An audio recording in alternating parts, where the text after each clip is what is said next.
இங்கே பாருங்க, இது ஏதோ வேட்டையாடுறதுக்கு பார்த்துட்டு உட்காந்துருக்குது. இங்கே பாருங்க தங்கக்குட்டி. இந்நேரத்துக்கு வெளியே தூக்கிட்டு வந்துட்டேன். காம்பவுண்டுக்குள்ள தானே இருக்கும். இன்னும் சுத்தி போடல ஃப்ரெண்ட்ஸ், காம்பவுண்டுக்குள்ள தான் இருக்கிறோம், பார்த்துக்கோங்க.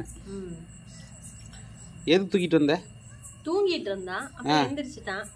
சரி நம்ம 2 பேரும் வெளியே உட்காந்துட்டு இருக்கோம்ல, அதான் தூக்கிட்டு வந்துட்டேன். இவனும் வெளியே பார்த்துட்டு உங்களே பார்த்துட்டு இருந்தான்.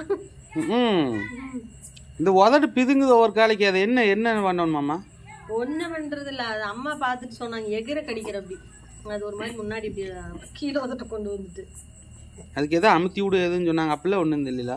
அவனுக்கு உதடெல்லாம் தூக்கிட்டு இல்லம்மா, அவன் சும்மா வாய் அப்படி பண்றாங்க பாருங்க. விரல் சூப்புனா தான் அந்த மாதிரி எகிரி எத்திட்டு வரும். விரலாம் ஒரு டைம் சூப்புனாங்க ஃப்ரெண்ட்ஸ், நாங்கள் சொன்னோம். அதுக்கப்புறம் அவனே எடுத்து விட்டோம். அதுக்கப்புறம் அவன் பண்றது இல்லை. அது நடுவரில் மட்டும் வச்சுட்டு இருந்தான். பால் குடி இருக்காரு, ஆள்காட்டி வரல. இப்போ சரியா போச்சு. மறந்துட்டான் அதைய. மறந்துட்டு இல்ல மணி. சரி, எல்லாத்துக்கும் குட் நைட் சொல்லிடு. இன்னைக்கு எங்க வீட்ல தோசை ஃப்ரெண்ட்ஸ். நீங்க என்ன சாப்பிட்டீங்கன்னு சொல்லுங்க. எல்லாரும் என்ன சாப்பிட்டீங்கன்னு சொல்லுங்க. எல்லாத்துக்கும் good night. Good night friends. அடுத்த வீடியோல பார்க்கலாம். Bye friends.